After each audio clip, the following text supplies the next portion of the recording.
Most of you aren't subscribed. Make sure to subscribe, as it helps out the channel.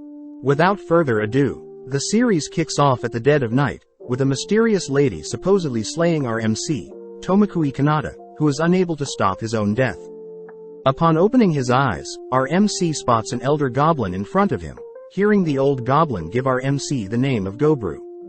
As the elder goblin force feeds Gobru some insects, Gobru falls asleep, waking up the next day, only to spot several other baby goblins around him, helplessly crying.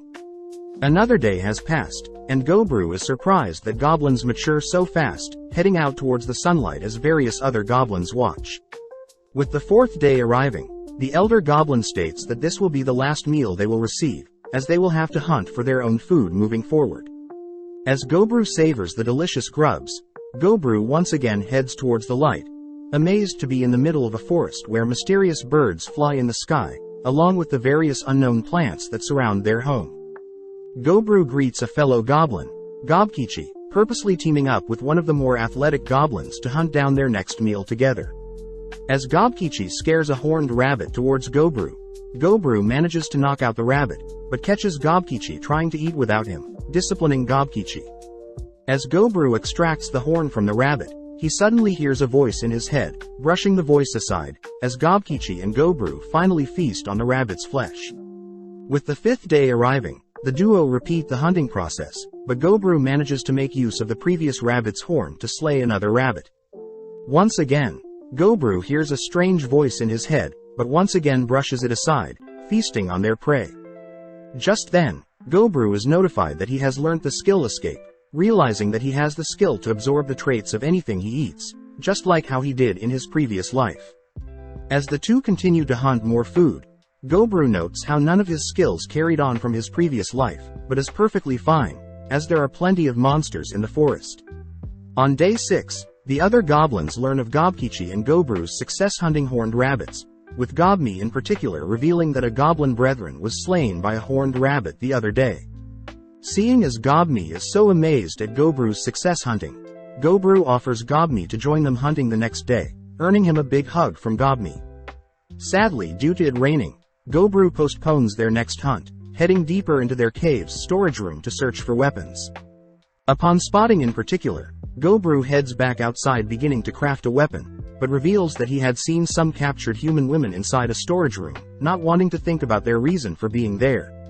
Just then, the elder goblin Gobji approaches, telling Gobru that he'll level up pretty fast, revealing that Gobru can see his level by tapping his head. Apparently Gobji is level 86, adding that upon hitting level 100 a goblin can evolve into a hobgoblin, but utters that goblins normally age too quickly to even reach such a feat, as Gobji himself has only been alive for 20 years. As he leaves, he states that a fellow hobgoblin should be returning from a nearby village soon, creepily grinning at what prey the hobgoblin will bring home.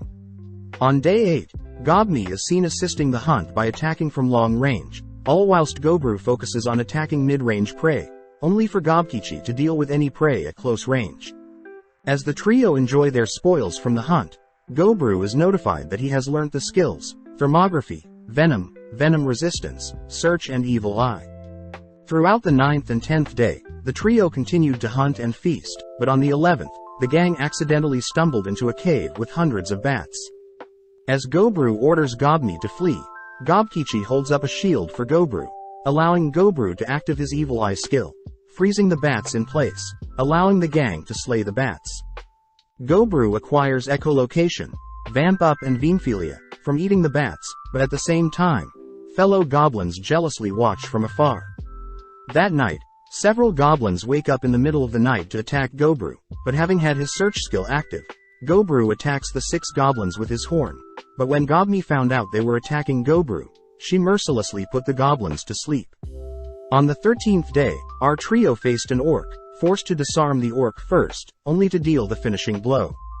Acquiring Libido, Orc Language, Detect Analyze from the orc, Gobru reasons he should share his food with the other goblins, noting that he has definitely changed from his previous life, as he would have never helped the weak in his previous life.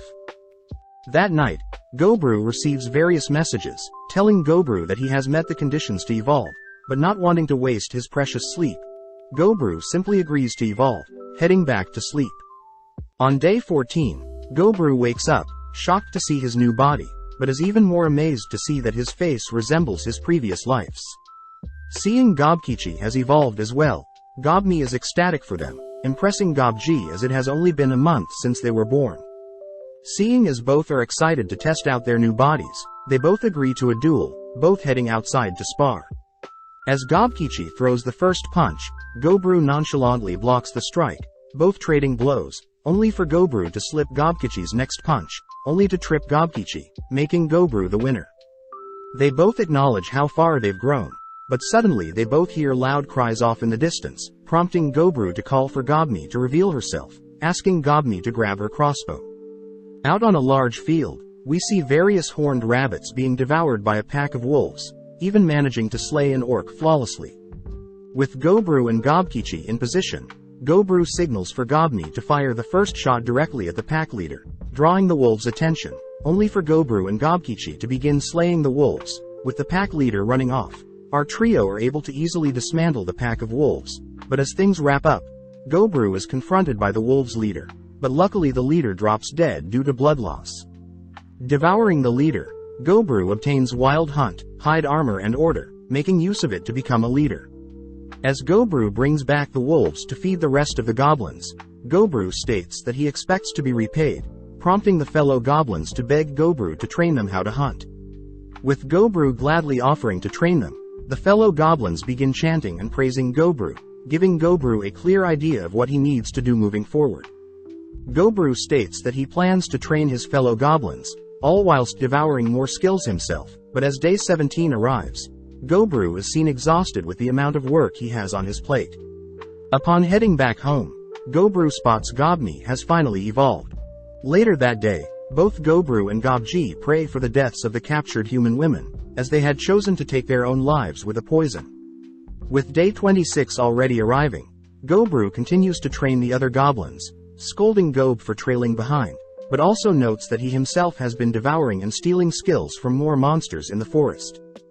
Just then, Gobru senses several beings approaching, readying his blade to slay them, but Gobji intervenes, revealing that they are allies. Seeing the various hobgoblins, Gobru watches as Gobji greets Hobkin, praising the Hobkin for capturing more women. Gobru reveals that goblin DNA can override human DNA, therefore when human and goblins mate, the children birthed will ultimately be a goblin. Unable to stand the sight of the petrified women, Gobru asks if he can take care of the captured women, but Hobkin gets pissed, grabbing Gobru by the collar. Seeing this, both Gobru and Hobkin's armies prepare to fight, but just then Hobzato and Hobsay the mage defuse the situation. As a compromise, Hobzato suggests that Gobru and Hobkin duel for the right to rule, but Gobru is easily able to defeat Hobkin, having used a web skill to restrain Hobkin. With Gobji and the others surprised that Gobru was hiding such a skill, Gobru declares that he'll decide the fate of the human women, secretly telling the girls that he'll take care of the girls and if they behave he'll allow them to return to their village. In exchange for their safety, the women reveal that they were part of a traveling business, but were unfortunately attacked, being the only women that survived, which haunts them still. The next day, Gobru arrives with food, learning that humans can't evolve like goblins and instead obtain special jobs. The short brown hair is an appraiser and a smith. The two blonde sisters are cooks and tailors. The green hair seems to be an alchemist and the red hair seems to be a rookie warrior. Heading back to train his goblin army, Gobru has Hobkin's men train with his army, scolding the cocky goblins for acting all tough, reasoning that they should continue focusing on training before hunting. On day 31, since it was raining, Gobru and Gobkichi put on a show, shocking everyone as they watched the boys move. That night whilst everyone sleeps, Hobkin and his men begin approaching the human women's, but before Hobkin can lay his hands on them, Gobru intervenes, beating and tying the men up. Before Hobkin can spout more of his nonsense, Gobru kicks Hobkin, apologizing to the girls that break down crying. With Gobkichi and some others waking from the commotion, Gobru orders Hobkin and his men to be dragged outside, publicly executing Hobkin and his men's, only to calmly ask if everyone understood the rules. On day 32, Gobru and his party finally begin hunting again, running into a tri-horned horse, which has tough scales. Gobru is forced to tie up the horse, giving them an opening to dismantle and slay the horse. From the horse, Gobru learns the skills: Scaled Drive, Scaled Horse's Cry, Quick Healing, Kick Proficiency, Pierce, Proficiency Up and Triple Thrust, a skill that allows Gobru to deal 3 times the normal damage. That night, Gobru is woken up by the red-haired girl sharing a bed with him, feeling bad as the redhead must have been scared. Surprisingly, on day 33, Gobru awoke with the redhead and Gobni sleeping beside him, rushing out of bed only to learn that Gob had evolved into a hobgoblin, having been carrying his party's gear during hunts. Reviewing his army's progress, Gobkichi is captain of the armored fighters, Gobni Mons the ranged unit, Hobzato handles mobile goblins, Gob leads the rear support and Hobse is the village's lone mage. Seeing as everything at base is running smoothly, Gobru heads deeper into the forest to explore, running into another tri-horned horse. Conjuring a dark magic spell, Gai Durg, Gobru propels the spell at the horse, instantly decapitating it. Shocked at how strong he is, Gobru heads deeper north, spotting a trail of blood, only to remember that Gobji had warned the goblins of a powerful crimson bear that lived north of the forest. Just then the crimson bear appears, sending shivers through Gobru's body, but even though he knows he should run, Gobru gets excited at getting to fight and consume such a monstrous creature. Getting serious, Gobru conjures his dark magic spell once more, dual-wielding his axe and shield, only to engage the bear. Back at base, Gobni worries that Gobru is staying out too late, prompting Gob to ask around, reporting that the others have yet to see Gobru since this morning. As Gobru fires his spell, Gobru is shocked to see the crimson bear sacrifice its arm, to prevent a lethal blow. Going on the offense, the bear begins cleaving his surroundings with its claw, something Gobru knows he should avoid at all cost. Seeing an opening, Gobru leaps forward to decapitate the bear, but his axe barely cuts the bear's skin, leaping back. Trying a different tactic, Gobru makes use of his silk to restrain the bear, but out of nowhere, the crimson bear unleashes a breath of flames, consuming the surrounding forest with fire. As the bear slowly walks away, Gobru is revealed to have evaded the explosion, slowly regenerating his wounds. Knowing that he'll have to get in close, Gobru reveals himself, taunting the bear to unleash its breath of fire once more. Casting a barrier, Gobru dashes towards the bear's mouth, puncturing the inside of the bear's mouth, but sadly the bear uses the opportunity to land a powerful swipe, sending Gobru flying. Having barely survived, Gobru notes that his blade is preventing the bear from breathing more fire, revealing that he'll surely die if he gets struck again. But upon seeing the bear's determination, Gobru rushes towards the bear, evading its initial slash, leaping into air, only to pierce the bear's neck from behind. Seeing that the bear is now pissed, Gobru takes advantage of the bear's sporadic movements, both rushing towards each other. With day 34 arriving, Gobru sits alone having won the duel, but has received a fatal blow from the bear. Devouring the bear meat, Gobru obtains the skill's heavy damage, overpowering strength, but slowly growing weak, Gobru falls unconscious. Just then the voice in his head notifies Gobru that he has once again completed the conditions to evolve, mindlessly accepting. Waking up on day 35, Gobru begins devouring the rest of the bear, gaining the skills: Howl of the Mountain Lord, threatening Glint and All Tolerance, but stops himself, realizing that his weapons are suddenly so small. Upon returning the village, Gobni scolds Gobru for being so reckless, but Gobji is more impressed that Gobru was able to defeat the Crimson Bear, the master of the northern forest, only to evolve into an ogre. With everyone calming down, Gobni and the redhead follow Gobru to their storage room, accidentally scaring the girls who seem to like how Gobru looks, but Gobni seems jealous. Returning his beaten-up axe to the blacksmith, Gobru is pleased to hear that the blacksmith had also crafted a knife for him, prompting Gobru to reward the blacksmith with a head pat, but Gobru does find it weird that Gobni and the redhead are pinching him. Next, Gobru hears that the sisters need some help, so Gobru says he'll ask 3 female goblins to help the sisters where needed, impressing Gobru as the girls seem to have integrated into their goblin society easily. Having a random thought, Gobru wonders if the sisters would love to be married one day, but upon seeing the sisters' flustered attitudes, the redhead and Gobni smack Gobru out of jealousy. Heading elsewhere, Gobru greets the alchemist, spotting a vial of potion, curious as to what the alchemist intends to do with the poison. The alchemist admits that she had planned to use it as protection, but seeing as Gobru and the other goblins are friendly, the alchemist says she plans to dispose of it. Changing topics, the alchemist praises Gobru's new looks, getting excited and giddy when Gobru picks her up. Sadly, Gobru noticed the redhead and Gobni glaring at him, ultimately forced to spend more time with the girls than he had anticipated. On day 36, Gobru continues to spar other goblins, but sadly his light punches would severely damage his fellow goblins, having easily shattered Gobkichi's armor. As Gobru begins healing the other goblins, Gobru spots Gobkichi storm off, wondering what happened. Later that day, Gobni and Hobzato went to hunt together. Gob and other goblins began mining for rare stones, and the redhead had continued to hone her skills. As for Gobru, he's seen sewing something beside Hobse, who's impressed Gobru as is still active even though his left arm had been devoured by the bear. Gobru asks Hobse if she thinks Gobkichi will be fine, but Hobse simply states that it's up to Gobkichi to catch up to Gobru. Changing topics, Gobru asks for his book back, but Hobse simply ignores him. With day 37 arriving, Gobru continues with his morning training, but during lunch, Gob suddenly rushes to report that she had found a carbuncle severely injured. When Gobru tries to heal the carbuncle, he realizes that they need the help of the alchemist to make up for all the blood lost. Later that day, the carbuncle wakes up, grateful to be saved by complete strangers, only to learn how she got here. The carbuncle reveals its name to be Returner, and was attacked by humans not too long ago, having such a rare stone on her head worth upwards of 1 billion gold. Desperate, Returner begs Gobru to chase off the adventurers pursuing her, as she herself is an ancient artifact created by the legendary mage, Velvet, whilst also being the guardian of her master's treasury. Returner utters that her core was damaged when the humans attacked, meaning access to the hidden treasury with sacred artifacts may be sealed forever.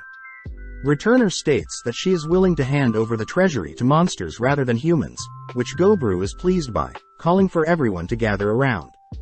Gobru declares that they'll all be heading towards the treasury, asking for the spirit stone knife the blacksmith had recently crafted, reassuring the human girls that they will try scaring the other human off before they resort to violence. With everyone making it to the golden treasury, Gobru orders everyone else to hide, whilst he tries to speak with the humans first. Sadly, the humans end up finding Gobru first, reasoning that they should slay the monsters in their way, and only then will they get their treasure. Spotting an invisible assassin approaching, Gobru nonchalantly blocks the assassin's strike, scolding the adventurers for attacking and robbing from the innocent. Refusing to listen to Gobru, the adventurers begin barraging Gobru with strikes, forcing Gobru to evade, detecting that there are 3 mages that are capable of high-quality magic. Gobru notices that the attack patterns of the adventurers are sloppy, annoying Gobru, but this leaves him wide open to be hit by some lightning magic. Sadly, the level 3 lightning spell doesn't damage Gobru, but having had enough, Gobru calls for the others to attack, ultimately stripping and devouring the adventurers. Gobru gains the jobs of an assassin, crusader, guardian, high wizard, priest and enchanter. Upon seeing the rare gear, Gobru chose to consume the gear as well, gaining status concealment and item box which allows Gobru to store up to 1200 items with 99 copies each. With the promise fulfilled, Returner leads Gobru to the Velvet's treasury where Gobru spots Velvet's corpse, learning that Velvet was skilled with spirit communication. Seeing as the Returner's life is coming to an end as well, Gobru chooses to consume the Returner's stone, gaining the skill Golden Order. As Gobkichi checks up on Gob, the others begin moving the loot in the treasury into Gobru's item box. As for the corpse of Velvet, Gobru chose to cremate it. Surprisingly, Velvet's corpse left behind a glove which Gobru equipped, being a substitute for his missing left arm. As the gang head home, Gobru decides to throw a party celebrating their gains so far, and throughout day 38, Gobru and the blacksmith inspect the various legendary items.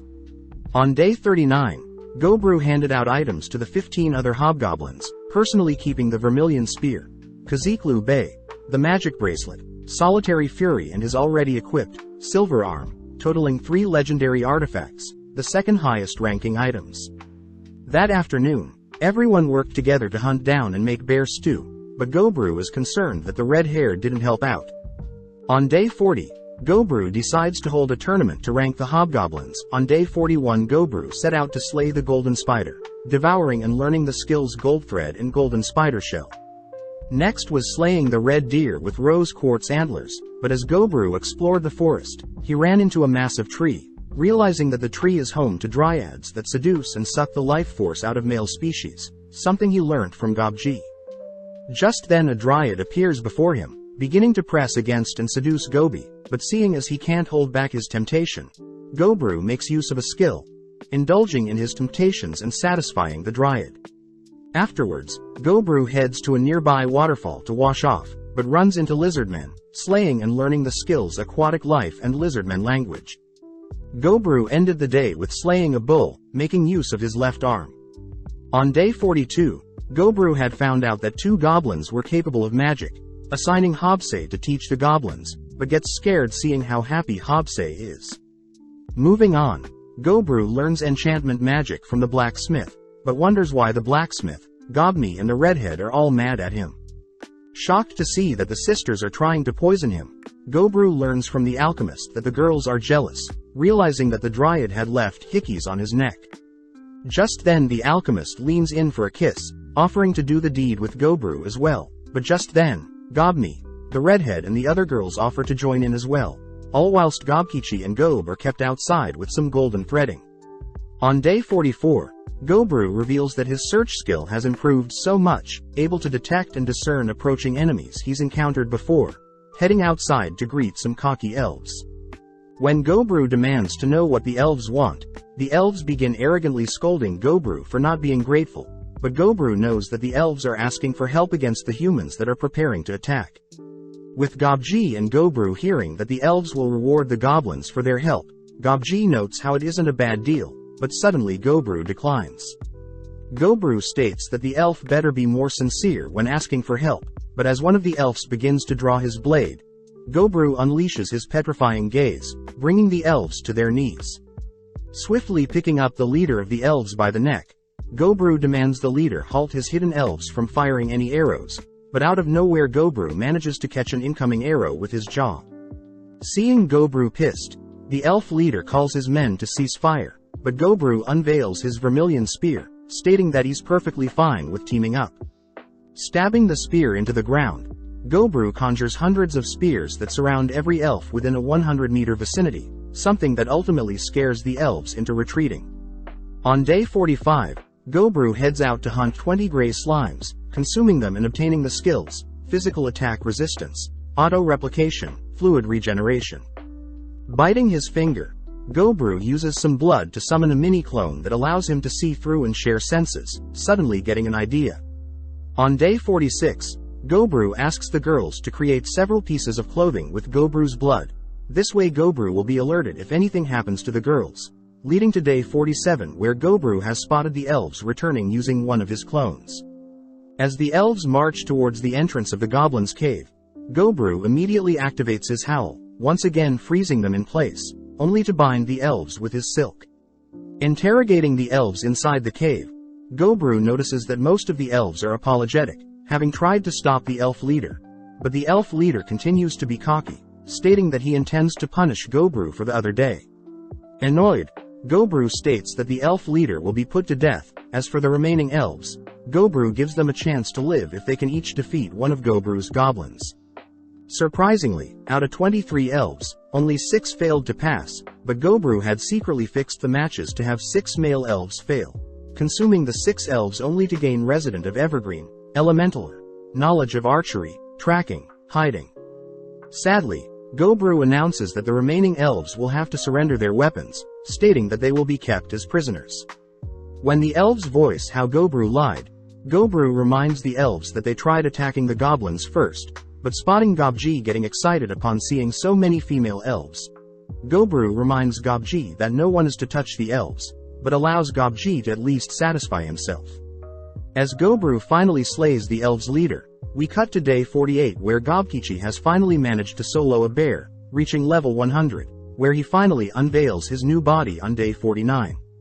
With Gobru and Gobni impressed, we learn that Gobkichi evolved into a special variant with dark red skin as a blessing from the demigod of flame and a thick layer of muscle as a blessing from the demigod of war.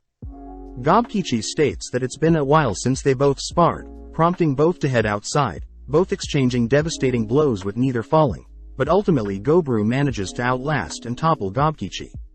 As Gobru and the others train all day, we see Gobru later that day stumbling through the cave, exhausted from sparring, only to spot a figure approaching. As the figure reaches out to give Gobru something, Gobru is suddenly seen waking up on day 51, dragged out of bed by Gob, learning that Gobkichi have inspired 4 new goblins to evolve into hobgoblins. The alchemist reveals that one of the hobgoblins can become a mage, whilst another can be a cleric, introducing Gobji, who promises to heal his fellow goblins. Gobru also notes how Hobse has also evolved this morning, having grown into the Lord family as a half-spell lord, but seeing Hobse's markings, Gobru wonders if they are the same markings on his body as well. Excited, Hobse states she wants to try out her new powers, heading outside only to begin conjuring multiple fireballs, simultaneously releasing multiple fireballs. Hobse announces she could keep going, but seeing Hobse has already destroyed the surrounding, Gobru asks that Hobse hold back for now. Seeing as Hobse is already a half-spell lord, Gobru deduces that Hobse will become a full spell lord by next evolution, so as a reward for evolving, Gobru suits Hobse up with some equipment. Jealous, Hobzato promises to catch up, but at the same time, Gobru reasons that everyone's sudden evolution is because of a catalyst like himself, speculating that the environment goblins grow up in within the first month dictate their future, but knows that some goblins weren't as lucky as others. On day 52, Gobru and Gobkichi return from slaying a horse, running into some hobgoblins that declare they are leaving the village, having been replaced by more skilled younger goblins. Seeing the hobgoblins prepare to leave by force, Gobru diffuses the situation, stating that he has nothing against the hobgoblins leaving since the hobgoblins haven't taken anything other than their own gear. As a parting gift, Gobru gives the goblins a mithril blade that can even harm Gobru. Cutting to day 53 where Gobru had encountered a human being dragged along by an orc.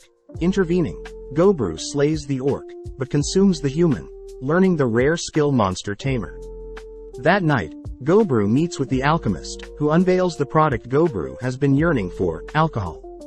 On day 54, Gobru reveals that various hobgoblins from the previous generation have left for their own journey, offering the remaining goblins to do the same, but upon seeing no one take the offer, we cut to day 55 where Gobru is seen crafting earrings with his blood to help with communication. On day 56, Gobru began testing the communication earrings, choosing to make more, but on day 57 Gobru was amazed to hear that Gob managed to slay a tri-horned horse alone, but upon inspecting the horse, realized it was unconscious. Making use of his Monster Tamer skill, Gobru announces the horse as their first familiar, cutting to day 58 where Gobru is seen chasing a pack of black wolf with the help of his new pet bear, ending the day by taming the leader of the wolf pack and stationing it to protect the human girls. On day 59, Gobru was amazed to see the redhead manage to slay 3 kobolds all by herself, but as the two sit down to have a snack, the redhead is suddenly notified of a class change. Easily catching up and slaying a deer, the redhead reveals her new class, Noir Soldat, a class that forces the redhead to consume monsters often or she'll perish, but in exchange her rate of growth becomes exponential. That evening, Gobru learns from Gobji that more of his goblins have been attacked by humans, but this makes Gobru declare the war between humans and elves will begin soon, cutting to day 60, when Gobru is awoken, having detected multiple entities chasing hundreds of kobolds into their cave. Allowing the kobolds to take shelter for now, Gobru spots hundreds of skeletons chasing the kobolds, realizing that their arrows have no effect on the skeletons. With the horde of skeletons rushing towards them, Gobru manages to detect a powerful presence summoning the skeletons, but unable to focus on it, Gobkichi and Hobzato are forced to halt the incoming wave.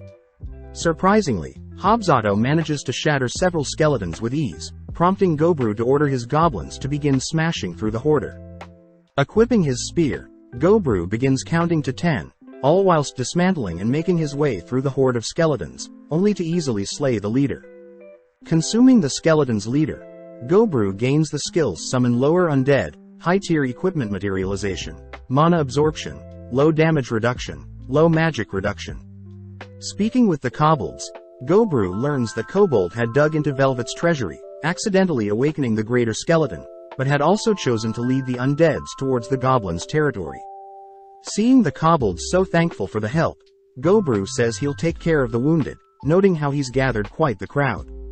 With day 61 arriving, Gobru is seen hunting with Gobkichi, only to suddenly spot 12 armed humans dash past them.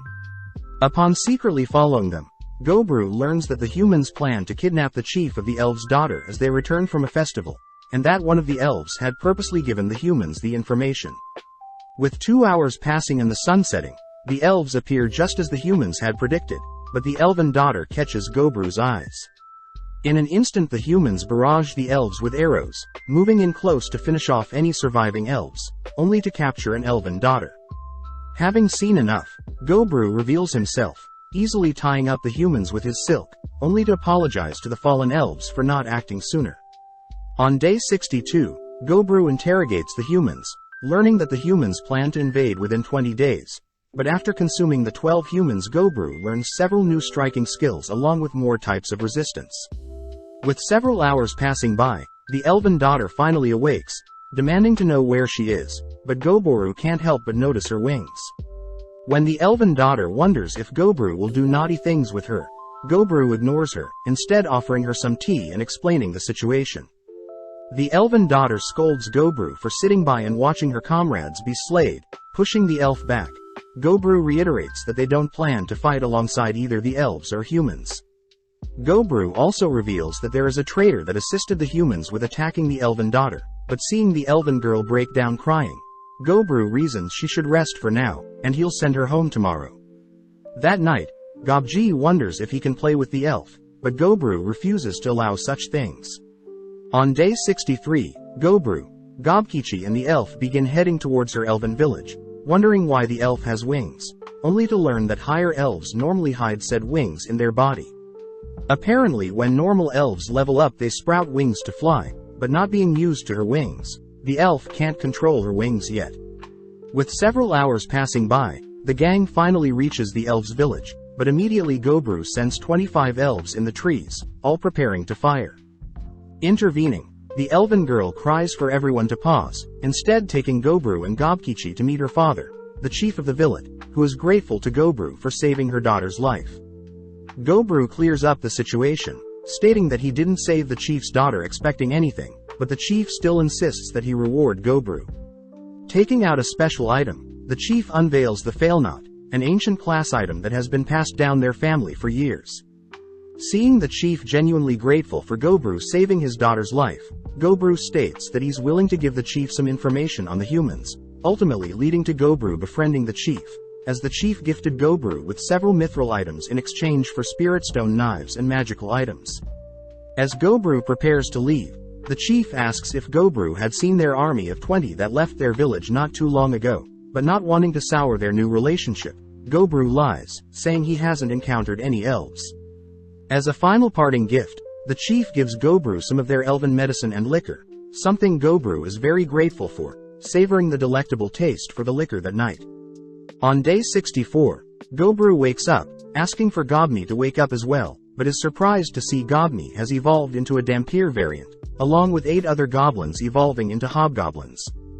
Gobru instructs Gobni to keep her glasses on, having received a blessing from the god of ice along with evil eyes that can charm anyone she glares at.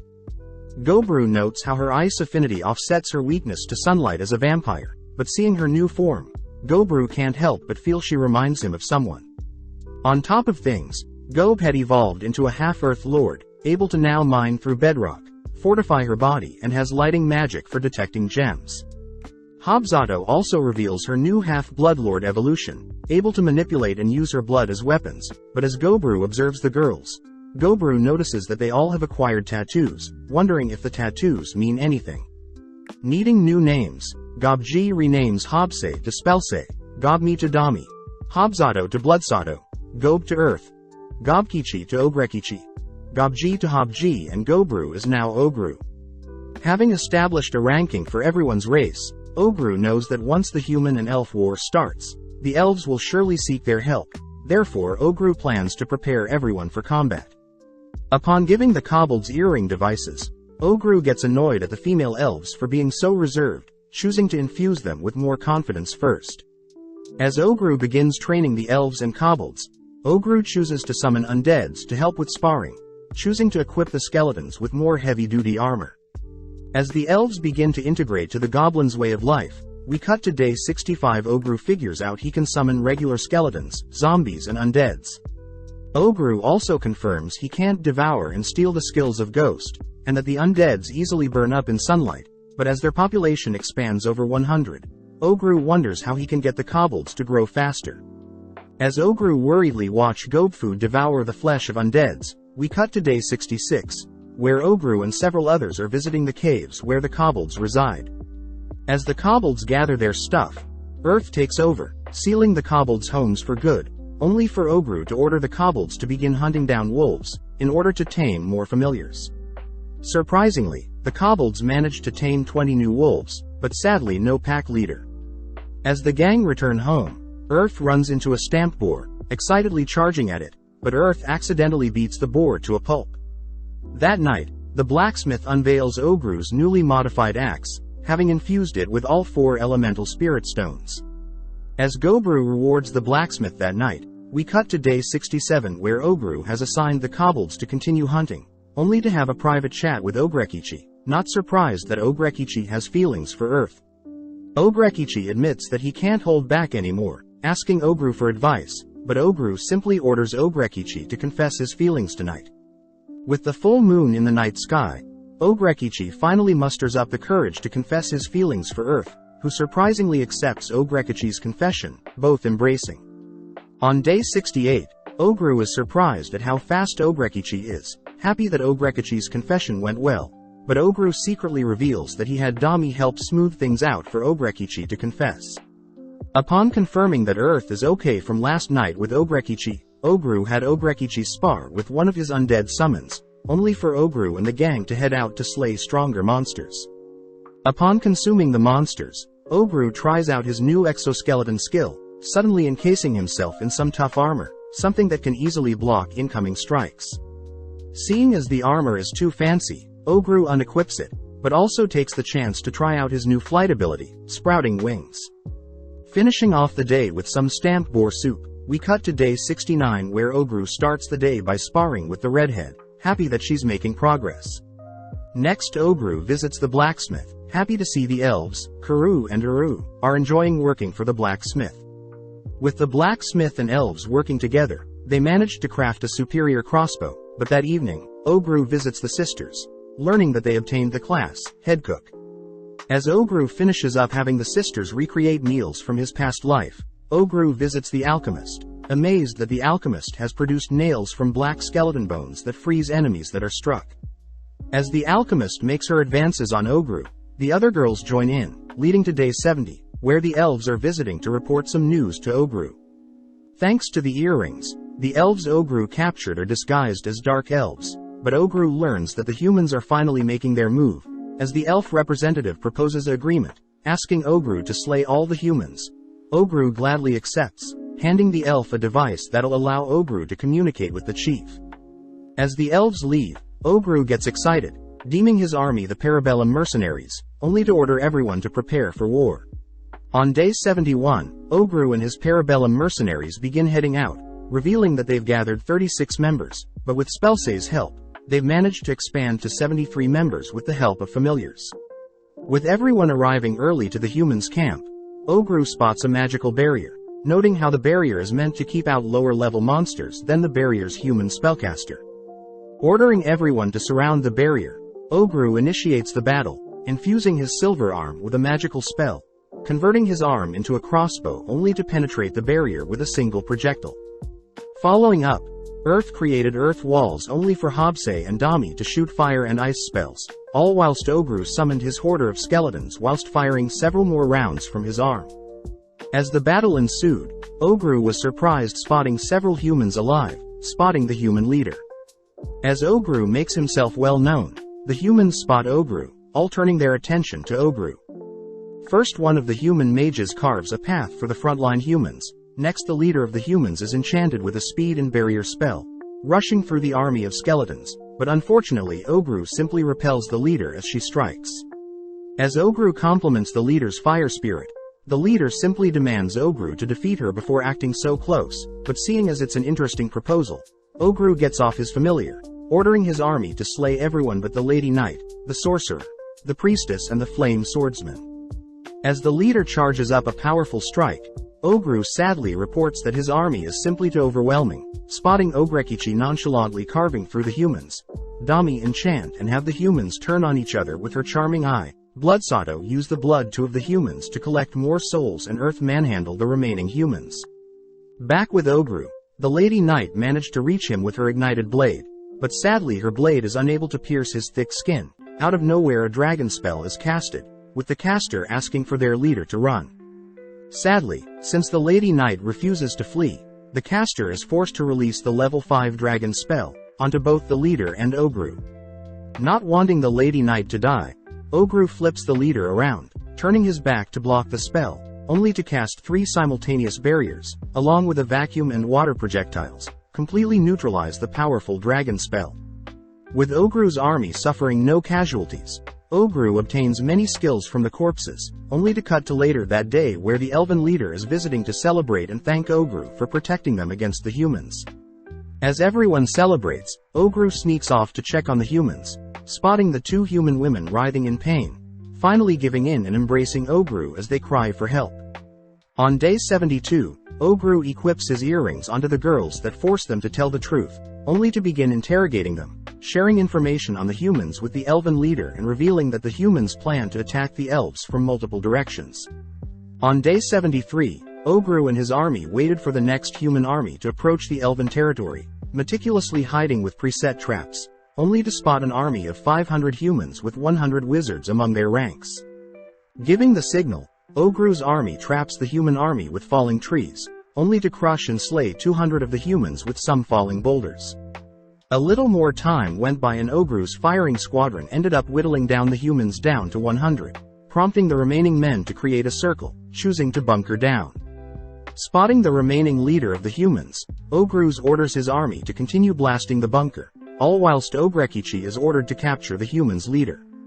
Using their overwhelming army to outwit the remaining men, Ogrekichi manages to find the leader, isolating him only to overpower him.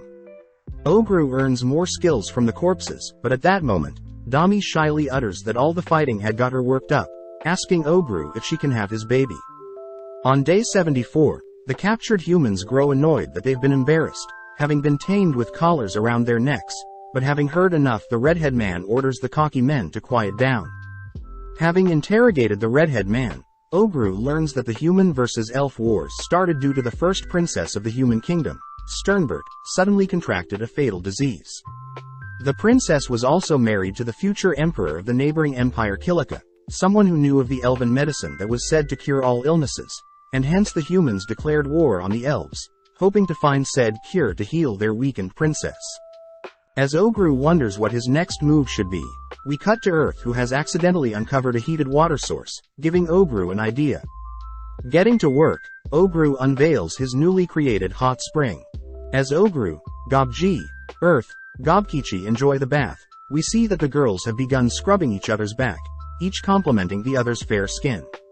On day 75, Ogru decided to have the humans begin training with his army, assigning Dami and Spelse with their own armies for a mock battle. But as for Blood Sato and Ogrekichi, they fail to grasp simple concepts for warfare and are forced to sit the mock battles out. At the same time, the redhead man manages to outspar Ogru's summons, demanding that he get to spar with Ogru himself. Impressed, Ogru gives the redhead a physical boost, accepting the redhead's challenge, but still easily overwhelms the man. As Ogru heals the redhead, Ogrekichi offers to spar as well, impressing everyone as the redhead and Ogrekichi both get fired up the longer the battle draws on. Sitting down for a meal, the redhead man reveals that he is very used to speaking with demi-humans, preferring the demi-humans more than humans. Hearing that the redhead man is impressed with how Ogru united everyone, Ogru is impressed to hear that the redhead man wants to work for Ogru moves forward, prompting Ogru to remove the man's collar, and assigning him to train the redhead girl. On day 77, some of the humans Ogru captured refuses to participate in training, hence the elves offer to watch over them instead. Seeing as it's the perfect chance, Ogru asks the elven leaders about this almighty medicine that the elves have, but Ogru is shocked to hear that the elven leader had given Ogru the medicine as a reward for saving his daughter the first time they met. Taking out the medicine, Ogru drinks the potion, obtaining the skill of quick regeneration, blood of panacea. Upon giving one of the captured humans a drop of his blood, everyone is shocked to see the human completely regenerate all wounds, making Ogru wonder how strong he has truly become. As their third interaction with the human army arrives, Ogru is seen tossing his spear, instantly slaying the human captain, only to conjure hundreds of spears to kill off a good chunk of the humans. As Ogru's mercenaries rush in to clean up the rest of the humans, Ogru produces an ooze to consume the human corpses, cutting to day 82, where Ogru is visiting the elven leader. As the elven leader serves up a feast, he thanks Ogru once again for decimating the human armies, but reiterates how he doesn't want any unnecessary bloodshed. Therefore the elven leader plans to give Ogru their greatest elven warriors to ensure their next battle with the humans will end the war. With Ogru listening to what the elven leader has planned, Ogru, the redhead and the female knight ride back on familiars. But the knight takes the chance to request that Ogru at least help cure the sick princess, reasoning that Ogru can save a life and have the kingdom owe him a favor. Although it doesn't sound like a bad plan, Ogru knows that human society worships the 5 great gods, but seeing as Ogru is blessed by the god of demise and origin, he knows he won't be welcome. Thinking for a bit, Ogru comes up with an alternative solution, cutting to day 83, where Ogru's final standoff against the remaining 2,000 humans has arrived. With extra troops from the elves, Ogru's army totals 650, meaning Ogru is completely outnumbered. Additionally, one of Ogru's blood clones had overheard Rugald Orden assisting the humans, someone Ogru learns is one of the 8 heroic braves that have been blessed by the gods. Ogru learns that the braves have the ability to grow stronger the larger their armies are, getting Ogru excited as he begins his attack with his skeleton summons, something Dami doesn't think is the best idea since it's almost daybreak. Ogru reassures everyone that he's already factored that in, ordering Ogrekichi and the others to carve a path for Ogru and his skeletons to invade the center. With the skeletons making contact with humans, the humans intentionally draw out the fight, allowing for the sun to rise, burning the skeletons alive. Luckily, Ogru had equipped his skeletons with a blood coating, allowing them to overwhelm the humans, giving Ogru enough time to finally appear. Ordering his skeletons to retreat, Ogru begins charging up a powerful water and blood spell, all whilst a brave is escorted to the Ogru's position. As Ogru completely decimates the surrounding humans, he begins devouring the corpses of the humans, only for the mysterious brave to appear, asking to duel Ogru.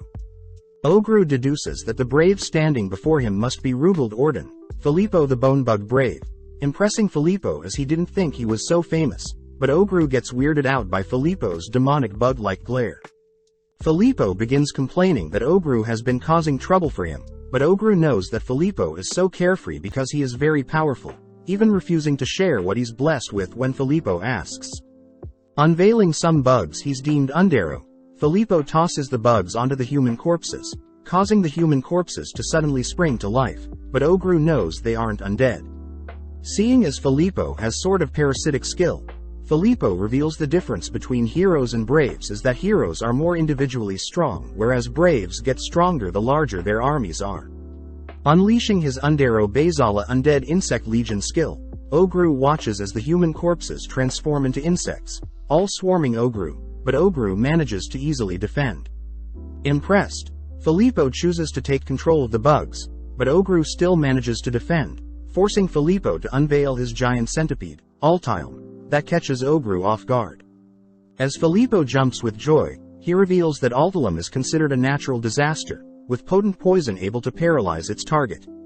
As Ogru slowly begins to fall unconscious, Dami suddenly senses Ogru's presence fading, but unfortunately no one can assist Ogru at the moment. With Filippo pitying Ogru's corpse, Filippo sends Altilm away, wondering how he'll dissect Ogru, but suddenly Ogru's corpse disappears. Sensing killing intent, Filippo manages to evade Ogru's surprise attack, deducing that the ogre he killed must have been Ogru's clone. With Ogru refusing to confirm or deny, Filippo takes out one of his secret weapons, but first introduces himself as Filippo Bird Lockarda, ranked 7th in the country. Before Filippo can say anything else, Ogru strikes Filippo with his lightning axe, destroying Filippo's first secret weapon, but this forces Filippo to unveil his second secret weapon. With tentacles protruding from his chest, Filippo punctures some of his bugs, absorbing and transforming into a bug himself, pumping Ogru up as he wants to devour Filippo's skills. As Filippo dashes forward, Ogru severs Filippo's tentacles, forcing Filippo into the air, but Ogru replies by tossing a lighting projectile that Filippo barely dodges. Filippo notes how amazing Ogru is even though Ogru hasn't undergone epic awakening, but refuses to elaborate further, annoying Ogru. Ogru smirks, stating that he'll force the information out of Filippo, but first Ogru equips his insect exoskeleton along with his wings, dashing towards Filippo. As Ogru easily outmaneuvers Filippo in the air, we see Ogru's party have finished up slaying the group of humans on their end, but Dami can't help but feel uneasy, rushing towards Ogru's position. With Ogru declaring that Filippo is defeated, Filippo chuckles, crawling naked out of his bug suit, only to sprint off. When Ogru tries to give chase, he's forced to deal with Filippo's mindless bug suit, pissed that Filippo successfully escaped. With Dami arriving, she's relieved that Ogru is alright, but Ogru revealed that he had another plan all along. Having one of his clones run through the forest with his stealth skill, Ogru managed to find the base of the human leaders, housing the future king. Ogru had his clone give a replica of the elven medicine and in exchange the humans agreed to retreat. With the war over, Ogru admits that he could have easily killed the future king then and there, but knows that would have caused years of unnecessarily bloodshed between humans and elves. As Ogru orders all of the injured to be healed, he allows any knights that survive to return home, but knows he must first take care of something. Having learnt of 6 hobgoblins, 2 hobgoblin mages, 8 goblins, 10 kobolds and 4 elves passing during the war, Ogru and the others give them a proper memorial, promising to avoid future conflict where necessary, and promising to grow stronger to ensure no more lives are taken. On day 84, Ogru wakes up to the terrifying aura of Hobfu, learning that Hobfu had been watching over Ogru all night, weirding Ogru out. Looking around, Ogru is impressed to see Hobji has evolved into a half-saint lord and has been tasked with healing the injured from the war. Ogru is also amazed that Hobji had obtained a light barrier skill, complementary of the half-saint class, able to withstand 20 of Ogru's basic punches. Weirdly, Hobfu continues to praise and admire Hobji's evolution, even though she had evolved into a ghoul, especially devouring all the corpses during the war. With Hobfu admiring the rivalry between Ogru and Ogrekichi, Ogru chooses to ignore Hobfu for now, but suddenly runs into Hobmi, frightened by her new set of eyes. Apologizing for scaring Ogru, Hobmi states that she still isn't used to controlling her new eyes, having evolved into a Dodonki, a class that excels in combat with illusionary magic. Hearing that Hobmi has the skills remote viewing and interscopy, Ogru admits that Hobmi will be able to outclass him in terms of information gathering. Seeing as more goblins have evolved, Gobji has given Hobfu the name Gufu, Hobmi the name Dodome and Hobji the name Seiji.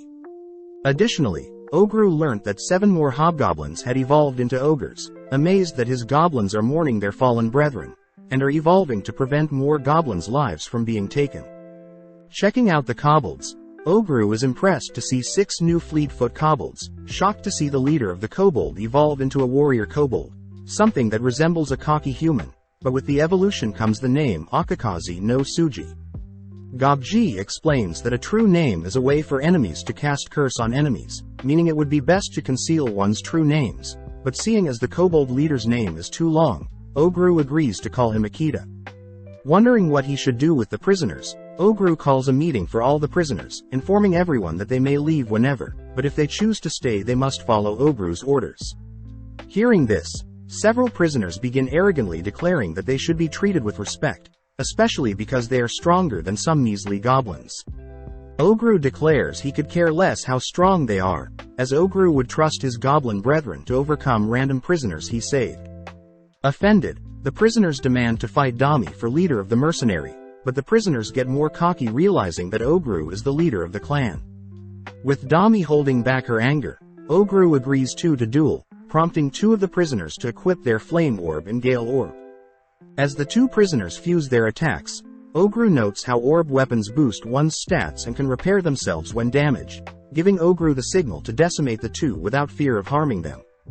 With Seiji healing the prisoners, Ogru continues to pummel the other prisoners, but is caught off guard when one of the gorilla-like prisoners tackle Ogru. As the gorilla declares that he'll be leader from now on, Ogru dashes forward, easily incapacitating the gorilla, but praises the gorilla for a smart sneak attack. Realizing that the half-Dhampir prisoner is missing, Ogru gets pissed, spotting the prisoner flirting with Dami, instantly pummeling the prisoner, only to give the poor soul his blood. Luckily, Ogru is happy to see the remaining prisoners are less violent, having a respect for Ogru, as Ogru did free them from their captives. Before Ogru can leave, the half-Dhampir gets on his knees, praising Ogru for his sweet blood, weirding Ogru out as he now resembles Gufu. Visiting the blacksmith, Ogru introduces several dwarves, but the dwarves immediately begin criticizing the blacksmith's work. Heading elsewhere, Ogru begins testing out his new synthesis skill, able to infuse an orb onto his leg to create new armor. Testing out the chaos of the dead skill, Ogru succeeded in summoning a legion monster, but had to put it down when it went rampant. Ogru even tried combining light and sunlight weaknesses, shocked to see the exponential effects when combining two weaknesses. With all the girls listening to Ogru's adventures, we cut to day 85, where Ogru and Earth are working to reconstruct the underground hot spring, hoping to one day open it up to the elves as well. On day 86, Ogru continues to train the provisional recruits, testing his synthesis skills on them to help train them. On day 87, Ogru was handed a warhammer crafted by the dwarves, happy to see the dwarves really appreciate Ogru giving them a new home. That evening, Ogru heads out into the forest, shocked to see that his mere presence scares off nearby monsters, but isn't too surprised to see that the Dryad had found him, forced to spend the day with her to satisfy her. Upon returning home, the girls found out that Ogru had been spending time with another girl, forced to satisfy the girls all throughout the evening. On day 88, Ogru spends time planting new crops, having been handed a special type of magical seeds for fruit and vegetables. As Ogru and the others work hard throughout the day, they wave goodbye to some of their provisional members on day 89, having all decided to head home. On top of things, Ogru had decided to release the knights they captured, but Dami had made sure to charm them all with her eyes, meaning they now have spies within the human ranks. With Ogru learning that the humans have indeed retreated, the elven leader invites Ogru and his members to the Lutrolf banquet, prompting the elves to entertain and put on a show. Ogru wonders if the elves should really be sharing such a sacred festival with outsiders. The elven leader reassures Ogru that sharing this tradition with a friend is the least they could do. The elven leader also reveals that he had a younger brother that sought connections with the outside world, but sadly the elven leader has yet to hear back from him, but is grateful to Ogru for creating a community where his younger brother would be proud to return to. On day 90, Earth had reported that she had dug up the rest of the Spirit Stone, left behind by Velvet and Returner. As a sign of gratitude, Ogru chooses to consume the Spirit Stone, obtaining various gravity magic and spatial resistances. That evening, Ogru makes use of some black skeleton corpses, fusing them with anti-sunlight magic, in order to create a skeleton centipede. Ogru states that he'll be using the centipede as a ride, to take the girls back to their human town, making the girls fear that Ogru dislikes them, but Ogru reminds the girls he had promised the girls their freedom a long time ago. On day 91, Ogru proudly presents his new hot spring facility, allowing more of the citizens to leave, but at the same time the redhead gets scolded by her teacher for not focusing, but is relieved to hear Ogru still prefers to have the girls around. As Ogru spends day 92 with the girls, we cut to day 93, where Ogru holds a welcome party for his new members, but heads over to chat with some of the members that remind Ogru that humans in the kingdom and empire despise demi-humans and that Ogru will need a guarantor from a noble family. Day 94 marks their preparation for departure day. Ogru announces that they'll split into groups, ordering everyone to gather as much intel as possible, that everyone try to defeat the enemies they encounter, that they all try to level up, and most importantly that everyone try to stay alive. With day 95 arriving, everyone is gathered outside, with several people nervous and excited. As Ogru gives his final remarks to his rival Ogrekichi, everyone now splits up, prompting Ogru to admit that he was happy to have learned so much in the forest, but now he'll be heading off to visit the human girl's hometown, the garrison city of Trient. On day 102, Ogru and his party finally arrive at the garrison city, with the residential area of town housing 25% of demi-humans. With some slight troubles getting through the gates, Ogru and his party rent an inn, telling the human girls to spend the time in town deciding if they want to remain with Ogru or return home. As the redhead shows Ogru the guild, the others spend time selling their goods, all whilst Ogru forces his way into the guild, hoping to register their mercenary company. As the redhead handles the paperwork, they all eventually go shopping, but having had enough, Ogru disguises his ogre form with his past lives' human body, heading to gather some more information.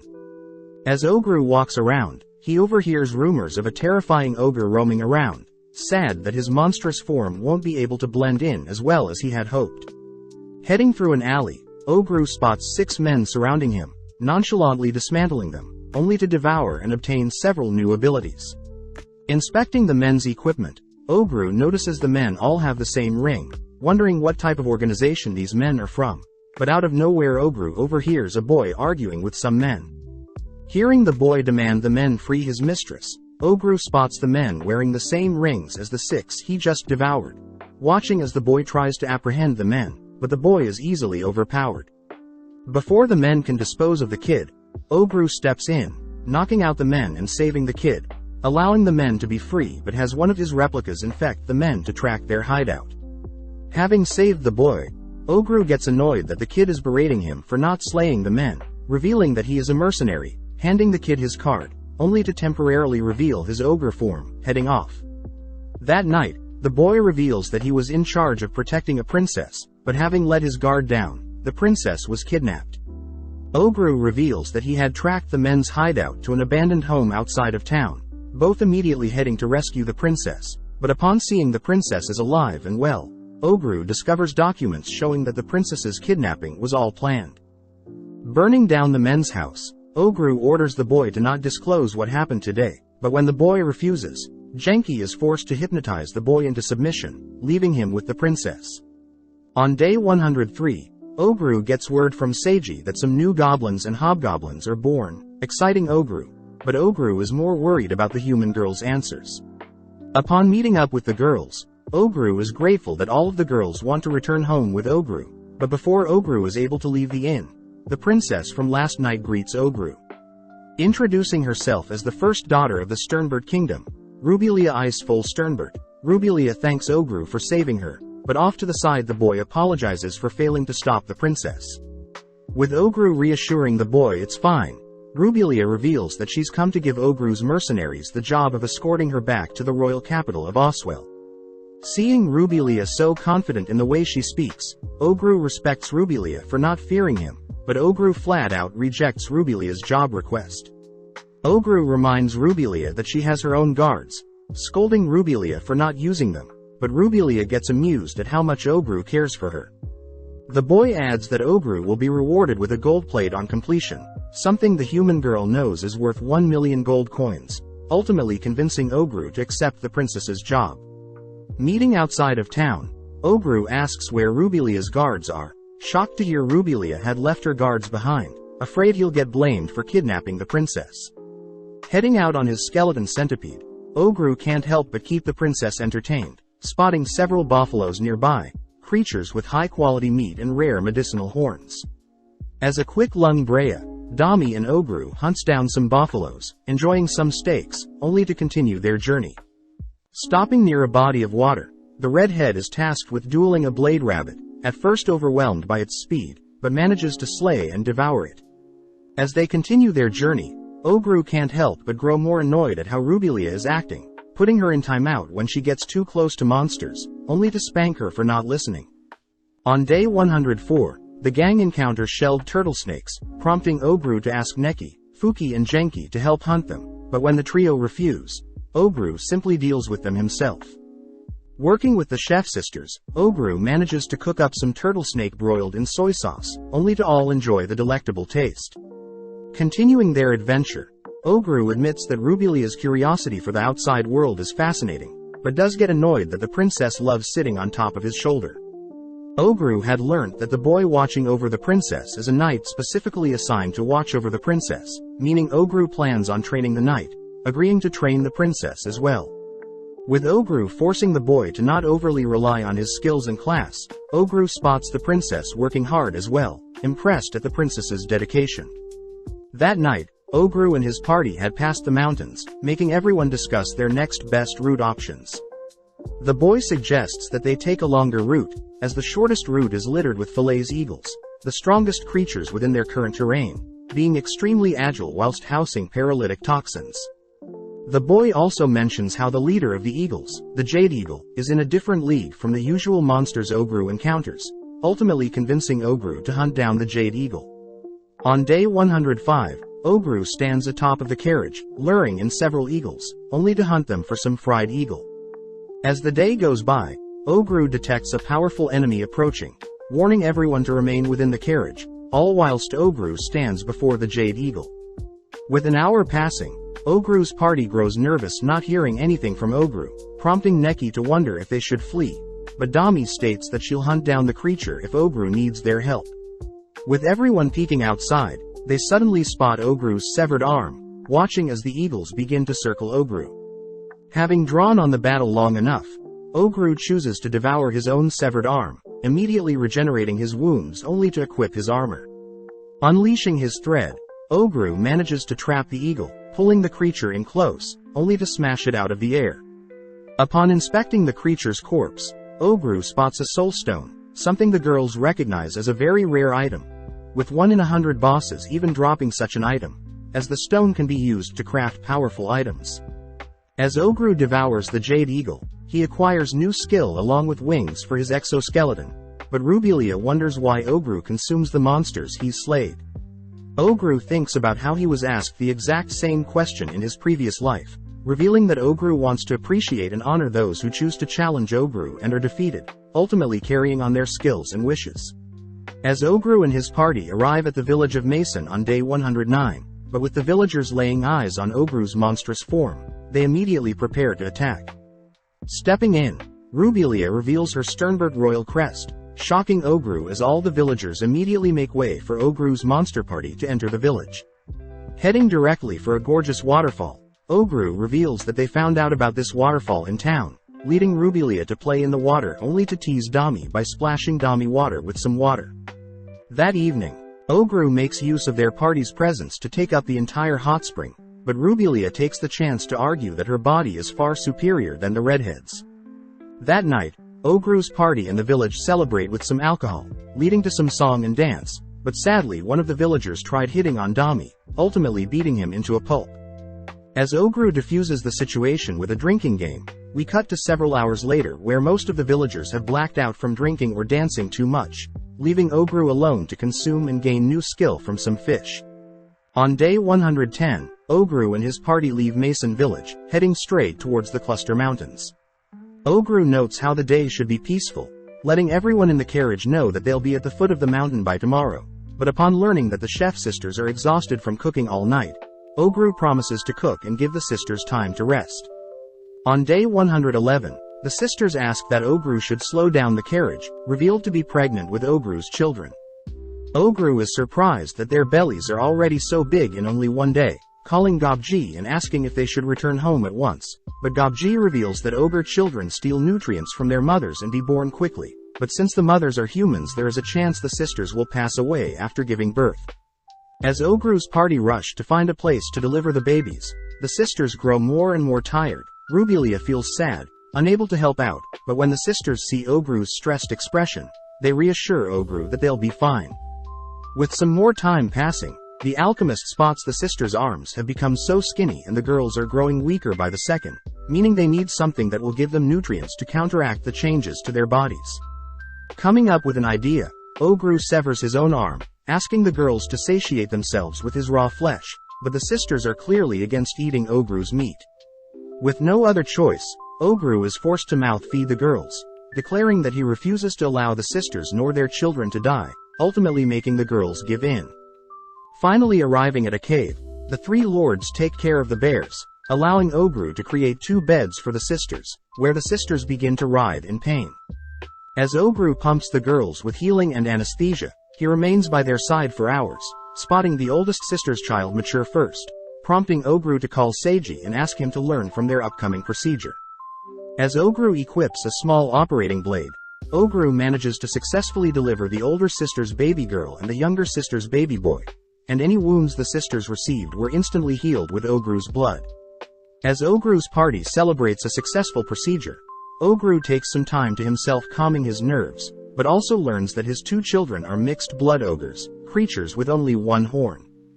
GOBLIN reveals that the world is cruel to mixed blood creatures, as most humans and demi-human relationships lead to a child that takes after their demi-human father, but there is still a chance that the child takes after both parents. This ultimately leads the mixed blood to be hated by both sides, but Ogru reassures GOBLIN that he'll give all his children as much love and protection as they need. Butting in, Seiji reassures Ogru that everyone at home is okay with accepting Ogru's children for who they are, but also adds that next time the babies can be delivered before maturity and fed until mature, putting less strain on the human mothers. Ogru also notes how his children have orbs growing from their hands, signaling the potential of future lords. Ogru decides to name the oldest sister Oro and the younger brother Argento, proud of the older sister Felicia Tamiano and the younger sister Alma Tamiano for believing in him all the way.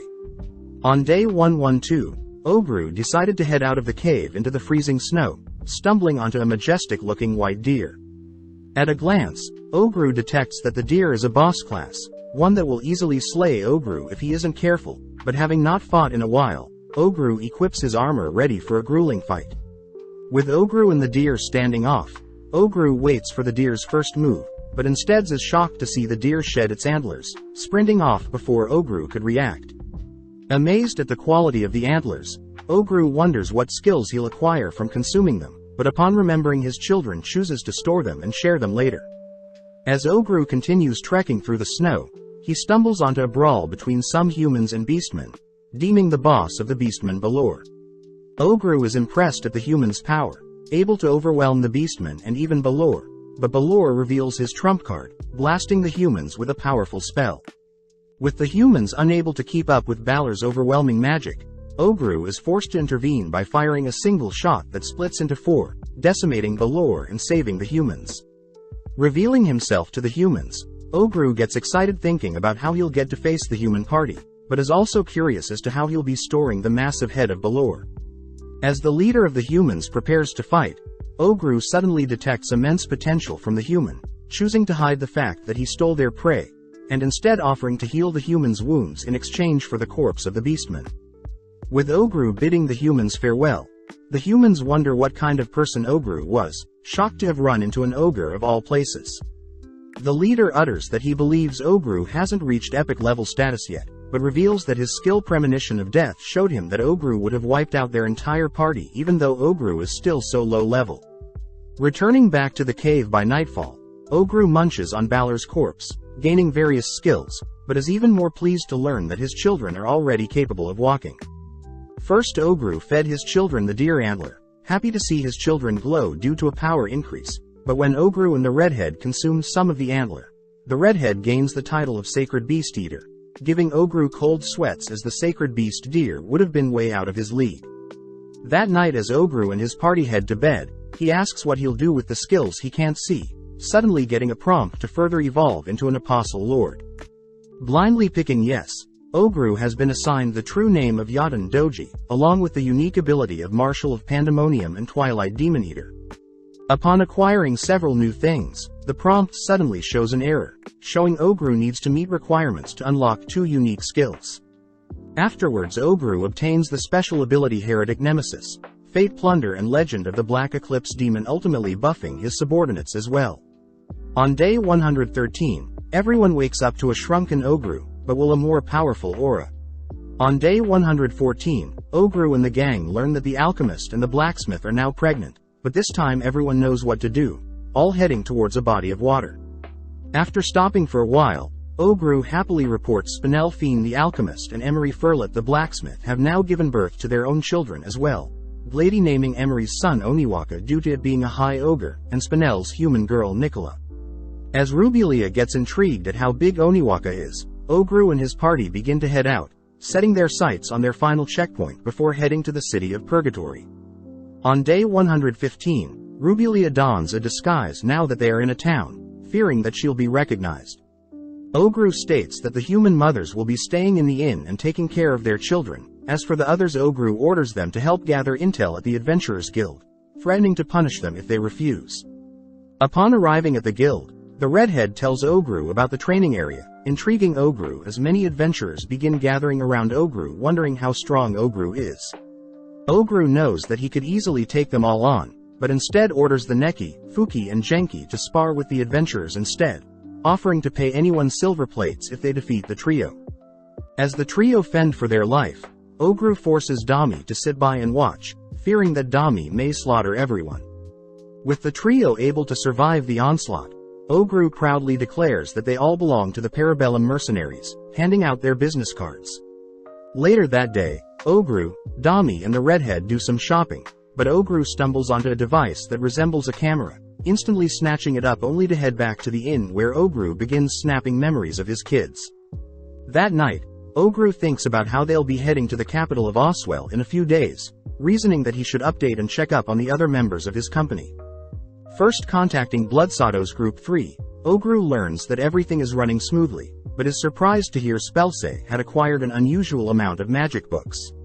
Spellsay reveals that they used elves to lure out bandits and kidnappers, looting the bad guys' stuff, something Ogru is completely fine with. Next, Ogru learns that Dodome, the leader of Group 5, has been working hard gathering intel, rewarding Dodome with some days off.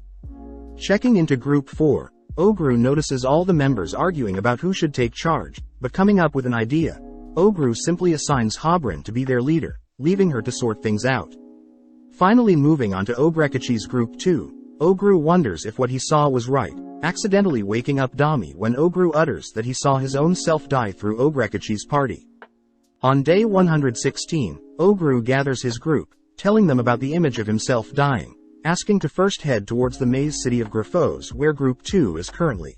With the princess learning that it may delay their trip by 2 days, Lubelia agrees to visit the Griffos, seeing as they are already ahead of schedule.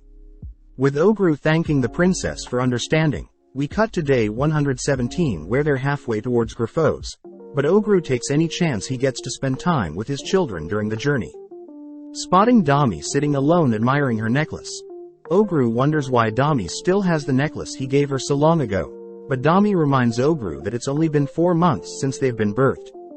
Dami mentions how amazing Ogru is getting stronger every day, scolding herself for remaining as a Dhampir and not birthing a child like the others, but Ogru butts in declaring that he'll treat all the girls equally, no matter if they give him children or not. On day 118, the gang arrive at Griffos where Ogru believes Ogrekichi and his are within the town's dungeon, but out of nowhere several men run out screaming about a minotaur-looking creature that could defeat a lord. Ogru remembers the head of the town talking about a monster in the dungeon, but upon seeing Ogrekichi and Earth's new form, Ogru realizes that Ogrekichi's party is fine, but Ogrekichi takes the chance to mention how small Ogru has gotten. Ogru demands to know why he saw himself being slayed by Ogrekichi, learning that Ogrekichi and his party had made it deep into the town dungeon, encountering a monster called the Mind Mirror. The creature began morphing into Ogrekichi's strongest adversary, this being Ogru, but when Ogrekichi dueled the monster, Ogrekichi was instantly struck down. At that moment, Ogrekichi received a terminal announcement offering Ogrekichi a sudden blessing that ended up evolving Ogrekichi, and with that new strength Ogrekichi was able to strike down the copy of Ogru, explaining why Ogru saw himself die. Ogru is impressed to see Ogrekichi as a new form of Minotaur species and Earth is officially an Earth Lord variant, but since they will be staying in town for the night, Ogru and Ogrekichi agree to have a duel to test their new strength. With everyone gathered around to watch a spectacle, Rubelia gets nervous seeing Ogru fight Ogrekichi, but Dami reassures Rubelia that they've been best friends from birth. Ogru praises Ogrekichi's new aura, hearing Ogrekichi reveal that he's been working hard to grow stronger in order to remain equal with Ogru, but as Ogrekichi equips his axe and shield, Ogru matches it with his spear. As both lunge at each other, Ogru manages to block Ogrekichi's axe, jumping back as he notes how heavy Ogrekichi's axe is. Out of nowhere, Ogrekichi leaps forward, forcing Ogru to parry his axe, but Ogrekichi releases an explosion, impressing Ogru as Ogrekichi wields both lightning and fire blessings. Luckily Ogru has complete resistance to lightning, but admits that Ogrekichi's fire affinity will cause him some trouble. Seeing Ogrekichi so fired up, Ogru can't help but match Ogrekichi's energy, charging face first once again. But being stuck at a standstill, Ogru begins conjuring several water and earth spells to attack Ogrekichi from behind. But Ogrekichi had already anticipated this, howling to blow Ogru away only to deal with the earth and water projectiles. Seeing Ogru in the air, Ogrekichi releases a phantom from his shield, driving Ogru towards a wall, but seeing as he has no choice, Ogru unleashes his transcendental adamantite power, boosting all his stats and allowing Ogru to lift up and toss Ogrekichi away. Next, Ogru begins thrusting his spear at Ogrekichi, combining his attacks with a speed boost to force Ogrekichi to permanently stay on the defense. Roaring, Ogrekichi creates a massive explosion, leaping into the air, and using his shield to block any projectiles Ogru sends his way. Igniting his shield, Ogrekichi prepares to destroy the entire arena to win, but Ogru curses at Ogrekichi to stop, making Ogrekichi realize that he will harm all the spectators and their own family in the process. Luckily, Ogru had absorbed all the damage from Ogrekichi's devastating attack, activating his demon eyes that temporarily petrified Ogrekichi. Dashing forward, Ogru ignites his fist, disciplining Ogrekichi for being so thoughtless of surroundings, reminding Ogru of the first time he had to discipline Ogrekichi. Check out one of our other videos on the screen or in the info card above. Subscribe, like and comment.